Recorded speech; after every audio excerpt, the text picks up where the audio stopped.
This specialization, the microsensors and system specialization, it's really about the devices that are, let's say, in between all the real-world phenomena. It could be a force somewhere, it could be maybe a flow of air somewhere, that could be something chemical. The device that translates that into an electrical signal so you can do something with it. So you can process that, or you can maybe use it for control. Making use of the really small devices we can now make in, for example, the nano lab, but also with using 3D printing techniques or other lab techniques where we try to shrink bigger things into smaller things so they become either more efficient, more sensitive, or cheaper, because using less material is typically also quite a benefit. So in this master specialization, you especially learn about lab-on-a-chip technology, MEMS design technology. So how can you make micro devices, for example, in the clean room? What kind of research can you then do with those devices? And then it's really dependent on you to what direction you want to tailor that. So there's, for example, the chemical track, and there's the physical track, and then there's the 3D printing track. What's typical about the physical track in the microsensors and systems specialization, I think, is that it's focused on microsystems, so really on microfabrication and using microtechnology to make very small systems. And the application is really physical, so we like to focus on sensing physical principles like force or airflow or mechanical things. So in the chemical track, you, for example, follow lab on a chip and also nanofluidics, and there you learn how can you, for example, observe chemical reactions with in microfluidic chips, or what is the difference between how a fluid behaves in a microfluidic chip versus in a nanofluidic chip, and why is that important, and what kind of research can you do with that? So it's addressing chemical questions and chemical challenges using micro devices. And I understood that you are really involved in more like the 3D printing track. Yeah. Like, can you tell something about that? Mostly Gijs made the switch. He used to really do micromechanical systems, and with those you have the downside, you are making stuff on a really small scale, so you have to go to a nano lab. It takes a lot of time, and what we're kind of trying to do is make this process really quick. We 3D print this stuff, so basically you have an idea of how something can work, then you 3D print it, then you make the sensor, you test it, and then you learn something. And you can basically use the sort of same principles because it's still similar materials, but we try to do smart stuff with these slightly bigger prints. So we say ourselves sometimes we make lousy sensors with fancy compensation. So for example, we also did fun stuff like build a drone with sensors in the arms, or a colleague of mine made this sensor for surgery where you have a tool that you insert, but the tool is also your measurement device. So it's all in there, and you have like a single thing that does it. Okay, that sounds cool. And why did you choose yourself to do this track or direction? What is so interesting about it? Well, I studied chemistry in my bachelor's, and I think it's really cool to, first of all, when you have like a foundation in chemistry, you know the types of tools that you would use to answer certain questions. And then when you learn about microtechnology, you sort of realize that there's this huge arsenal of additional tools that you can either create yourself or just use to answer more specific questions. And you really can either approach it very fundamentally, so really go to the fundamental questions of how to understand what happens in chemical reactors, for example. But you can also go much more applied and really make applications like for healthcare, I thought all of those were cool, so I wanted to specialize in that. The thing I like about 3D printing is it's more like playing with your design. You think of it, you have it the same day, you figure out what's wrong. It doesn't feel like a long, drawn-out process. So, for example, if you do microfabrication, there's this pressure to get it exactly right. With 3D printing, you don't have this pressure because the next day you'll have it again. So you really get this freedom in this iteration to do weird stuff and see if it works.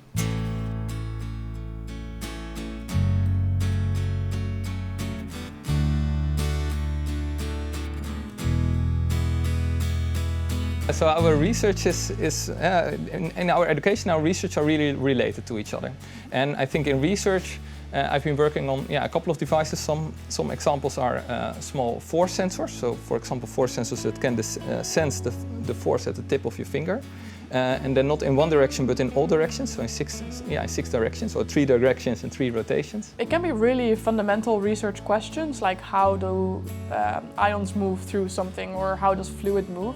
But it can also be, in Twente there are quite some companies that work with membranes. Another example is an airflow sensor, so a sensor that can sense the flow of air. And applications would be in greenhouses, for example, so places where plants grow and you can really sense what the airflow is, what the ventilation is. Then we have another professor who looks a lot into organ on chip. So we had a blood-brain barrier project, where the goal is to not really use animal models as much, because animal models are not very representative of humans. And also you can have questions about the ethics. So they try to mimic all sorts of organs, or even just cells on chip, plants on chip. For my own work, it's mostly about using the material as a sort of sensing medium. What other colleagues of me do is they use it as a material to either sense audio, movement, but also to do control. So for example, if you have like a robotic gripper, you want to know how much force it is applying. So that's also where we make use of these sensors, is to integrate them directly into something else. Another example are very, very tiny tubes with the thickness of a hair, but then they're still hollow, so a liquid or a gas can go through those tubes. And we can sense how, let's say, how fast the fluid goes through those tubes. We can sense the pressure in line in those tubes. If you want to mix different liquids or different gases together, then you can do that very accurately by sensing how fast the flow of that gas or liquid goes through that tube. And an application would be vaccine production, for example, or other medicines that you need to produce, or maybe something for food or so. And that's also usually a mix of different liquids. It's a big variety, I think. Yeah, it's a huge variety. We have a lot of different applications. This specialization has 3 different tracks. So that's the 3D printing track, there's the physical microsystems track, and there's the chemical microsystems track. And I think the common denominator between them are in our 2 compulsory courses. That is one about finite element method simulations and the theory behind it. So one thing that's sort of important to understand is when you go into a clean room, it's expensive. And likely when you do it for the first time, you will make some mistakes. And then also you might pose a hypothesis about how your fluid will flow through your channel, and it might be wrong. And if you want to sort of avoid being in the lab and figuring that out, you could also use modeling. And in FEM theory, you learn how you can model, for example, the fluid flow or the thermal convection inside for a microfluidic chip or a MEMS design chip.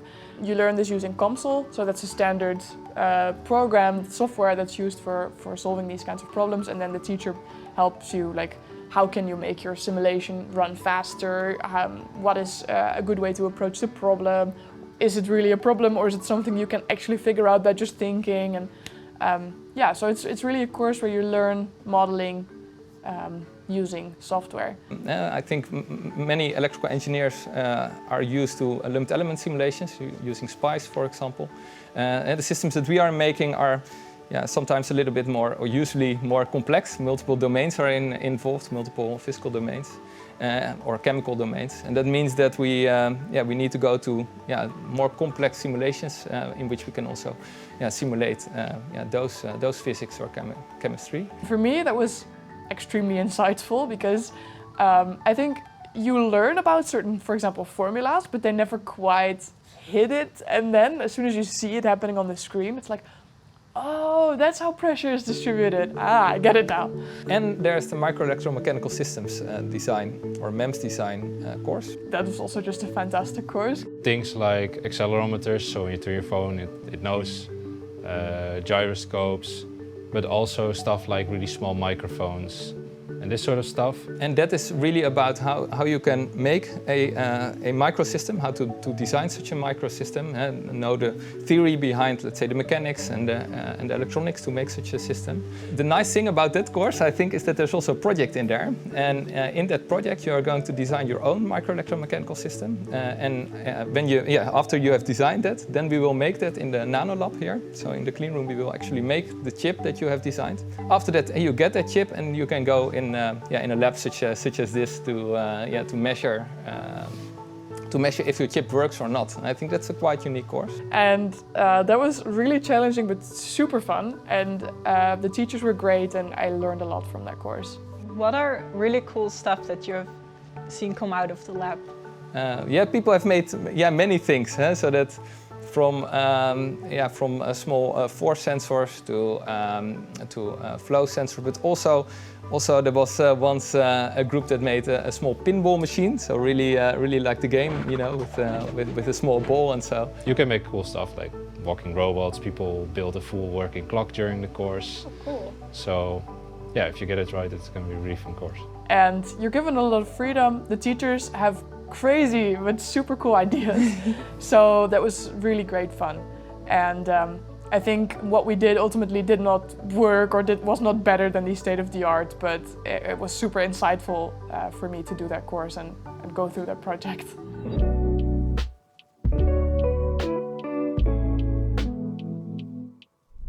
For this physical track, there are also two compulsory courses. One we have in common with the 3D printing track, and one we have in common with the chemical track. So we are sort of in between, I would say. And the one that we are having in common with the 3D printing track is measurement systems for mechatronics. And that is, let's say, an overview course of all the different sensing principles there are to sense something physical. So that's really about how, if there's a force, how can I translate that force into an electrical signal? Or if there is somewhere an airflow, I want to measure how fast the flow goes over my device. How can I measure that? So the physical principles behind that. And then the other course that's called fabrication of micro nano devices. Yeah. I'm also checking. Yeah. Then the other course that's called fabrication of micro and nano devices. Yeah, we have that one in common with the chemistry, with the chemical track. And that one is really about how to make something very small in our nano lab. So that's really about equipment and that we're using to, for example, make new layers on top of a wafer, as we call it. That's called deposition. About etching and about lithography and methods like that to actually make very small chips. So this is a very theoretical course where you are learning which types of equipment are there in the clean room and how do they work. So if we want to make a chip, for example, for our mobile phone, we need to understand how can we actually get those patterns inside of that chip. And in this course, they teach you all of the different techniques, the pros and cons, and it's a lot of theory, but at the end of the course, you have to make your own process flow and pretty much come up with a method to fabricate one sort of chip. And yeah, after you finish that, you really feel like, oh, I learned a new skill, and that's very, very nice. But then also we did, for example, in the Lab on a Chip course, we did challenge-based learning. So I was in a group, and then every week we were given a real problem, and we had to solve that real problem. And that's really cool because you are collaborating with people from other bachelor programs or like who did other bachelor programs. So as a chemist, I always approach something from my chemical perspective, and then I would work together with someone who had a different background, and we would really come up with cool ideas to create a sensor that could do multiple things. So liquid handling, but also readout and some sensing. And yeah, I thought that was super cool. The 3D printing processes course, it's mostly about the typical 3D printing, like the hot glue gun method that most people have at home, is very far from everything you can do. You can print with resins, you can print with metals, you can even print with paper, you can print concrete if you want to. 3D printing is literally just making something in 3D. Yeah, sort of this course gives you like a nice introduction to these are all the techniques. I think there are like 7 main categories of 3D printing that you can sort of use to manufacture stuff. even for just plastic 3D printing, you can have all these different methods of melting the filament, extruding the filament, how you make sure it stays in place. So yeah, it's a really fun course explaining all these techniques and sort of getting a nice overview. Whether it's the 3D printing track or the chemical track or the physical track, those are all very multidisciplinary fields. And when it comes to the courses, you need to maybe broaden yourself more than really specialize. And that's also what you see in the electives. So for example, for the physical track, you can also choose to maybe learn something about 3D printing. But it's maybe also good to learn something about the physics of fluids, because if you want to focus on sensors that are more applicable to that. Or maybe you want to learn more about mechanics, because from electrical engineering you know a lot about electrical stuff and electronics, but maybe you also need to learn something about mechanics. So those could all be electives. Well, there are a couple of electives that we propose. One is the Advanced MEMS Design course. If you want to specialize a little bit more into MEMS design, and with Advanced MEMS Design, you learn even more. Rheology is basically a course in 3D printing. We typically work with these polymers. And you can sort of see it like sticky spaghetti. And the longer your spaghetti is or the shorter your spaghetti is, it sort of affects how your material will flow, how it will melt. You get some sort of introduction to how to analyze these polymers. And then eventually you go to the lab, you do some characterizations, and they give you like mystery material. You have to figure out what it is. They also give you like this free rein assignment where it's just like do something cool with a polymer, analyze it with the stuff we have in the lab, and show us something. So it's a pretty free course. Also kind of suits the teacher, who's also really chill. So another elective would be a transducer science. So that's more about how transduction works. So let's say the conversion from between of energy between different domains. So that's also more on the theory on that. Because I understood that you give the course, let me see, the transducer science. So maybe you can tell something about that course? So every sensor has this sort of energy conversion. So you go from one domain to another domain. In the transducer science, you basically get taught how to do this conversion and how to make use of smart tricks to amplify the signal you're interested in, but not amplify everything else. So you're basically also learning how to deal with noise in a smart way, and you also have a project at the end where you try to sort of discover this impossible to find signal with a sort of shaking setup, and then magically your signal you want comes out, and if you do it well, there's no extra noise or other stuff you amplified. And then lastly, I also followed nanofluidics, in which we were introduced to yet a smaller size of fluidics. And here we learned about the difference between micro and nanofluidics, and how you can expect fluid to behave at an even smaller scale, or how you cannot expect, because sometimes it doesn't follow the rules.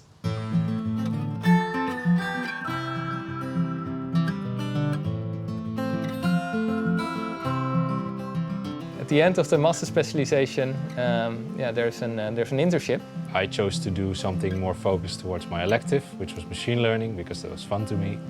But you sort of typically go to a company that does something with your field. So maybe you go work for a 3D printing company, maybe you go work for a company that makes like medical test equipment if you do the lab on a chip course. Close here, we have a company like Bronkhorst High Tech.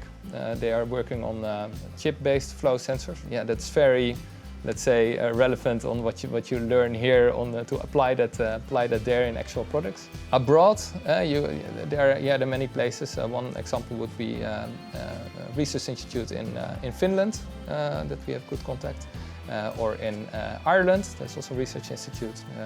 Those are also working on different types of microsystems, and it of course always depends a little bit on what they're working right now, what you're going to do. But we also have contact with companies in Switzerland, Japan, and the US. So there are many places to go. So all over the world. Yeah. That's really cool. Yeah. Yeah, I was also wondering, did you do an internship during your master's? Yeah. Okay, what did you do? I went to Sensirion, which is a Swiss company, so I moved to Switzerland for 3 months. So cool. Yeah, it was super nice, and there I worked on designing a clean room fabrication process. So it really matched super well with my track, and yeah, it was super nice because I was in the clean room every day. I learned how to use the machines, how to observe what I made and whether that was what I wanted, and that was super, super nice. Like, how does it work? Are there then people like explaining to you like all the regulations in the clean room and how the machines work, or?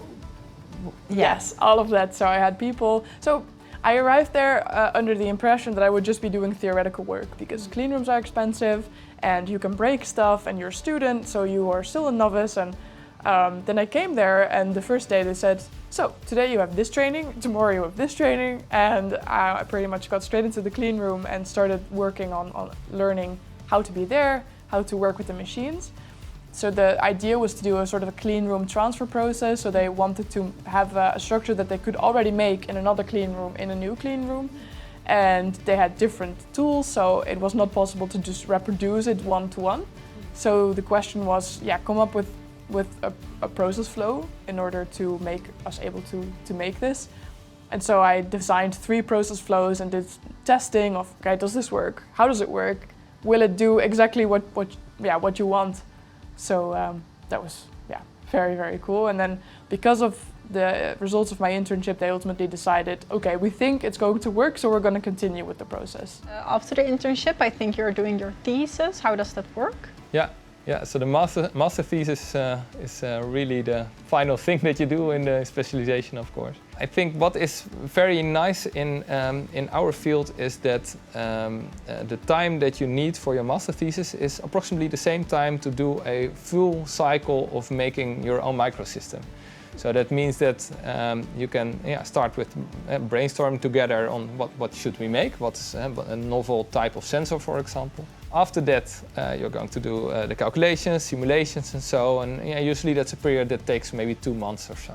Then you can go into the clean room yourself and get the suit on or so, and use all the equipment yourself to actually make your microsystem. So then you can go into the lab and experiment yourself with the things that you have made. Check if the theory that you had, if that's really true or not. Yeah, I did my master thesis also with this group. The assignment was basically, can we do this 3D printing on silicon? So sort of combine both worlds from the master and put them into one. So it ended up, I did like, I think 10 experiments, just series of things in the lab. Everything was sort of answering like separate questions about can normal electronics and printed electronics interact in a nice way. I even ended up making like a working radio that was 3D printed, so that's kind of cool. I thought it was fun because in BIOS you really get a lot of freedom. The idea is that we use this micro lab on a chip technology and then answer specific questions, and there's really no straightforward way to do that. So your supervisor usually comes with an idea, and then they will say, well, now it's up to you to really make it happen. And as a student, you therefore get a lot of freedom and a lot of creativity to work on what you think is sort of the way to solve the problem. And for me, that meant a lot of iterations, a lot of discussions with people here who are much more knowledgeable than me, which is so fun. You learn so much, and that really also was a deciding factor that I want to be in this group. At least for electrical engineering, you get to do your thesis on your own. But within our group, we have bi-weekly meetings where with the whole group we sit together with students. Everybody throws their ideas and their work, and then you sort of can have a discussion with each other on how to proceed. And that sounds really nice. Yeah. So you also have like maybe also some feedback moments from your fellow students, or? Yeah, every 2 weeks from your students, and then alternating every 2 weeks with your supervisors, so you sort of get this nice interaction. It was funny because I did initially not want to do a PhD, but then doing the master thesis made me realize this project checks all the boxes of things that I really value. Now you are working on your PhD. Yeah. What is that all about? So my PhD is in microfluidics, and what I try to do is study a chemical reaction. In my case, it's about olivine. that is a mineral that can chemically react with CO2. And the idea is if we can apply this technology on a really large scale, that we can sequester CO2 and also create building materials, for example, for cement. And one of the sort of problems with this technology right now is that the reaction doesn't go fast enough. So I make a microreactor that can withstand really high pressure and really high temperature. And I can still look inside the reactor. And then I try to identify how to make this chemical reaction go faster. This is a microreactor that I designed and made in the clean room. And I put olivine particles in there. And then I apply a really high pressure and really high temperature to these particles so that I can look at how fast they dissolve, because that's ultimately what I want to know. Usually the funny thing with lab on a chip is that we often tend to promise that everything happens in one chip, but the reality is that it's more a chip in a lab. So the setup behind me shows all of the equipment that I need to actually apply that high pressure, get that high temperature, and then also observe what is happening. And it's really cool because it's so counterintuitive. So, for example, I use very small capillaries, and the first time you use these, you really touch them they might break. And they're not fragile at all, so they don't break, and you can easily work with it, and it's super, super cool. Yeah, and I was also wondering, you mentioned you're doing a PhD. Can you tell a bit? Yeah, I don't know if stuff is confidential, but can you tell a bit about what you're working on? So most of my work has been published, so that helps. Okay. So I can tell you about it. My work has mostly been, we print these really nice sensors with these conductive materials. It's kind of difficult to make electrical contact with something that's kind of floppy when you're trying to use a metal as a contact. So we're looking into ways to get a nice consistent contact to our sensors. So if you put a current through these printed lines and they're well connected, you get a low resistance. But if you get an issue, then it will stop putting down material and you'll see this. Okay. If that makes sense. Yeah, a bit. I'm trying to follow. Yeah, so okay, so back to the hot glue gun example. Yeah. So you're trying to put down these layers of hot glue and suddenly your gun stops. Yeah. Normally there's no way to tell, but when you put some pieces of metal or something else conductive in your filament or in your glue, and then you do a measurement throughout from the tip of your glue gun to where you're gluing onto, and suddenly the material stops and it stops making this conductive path, you see this.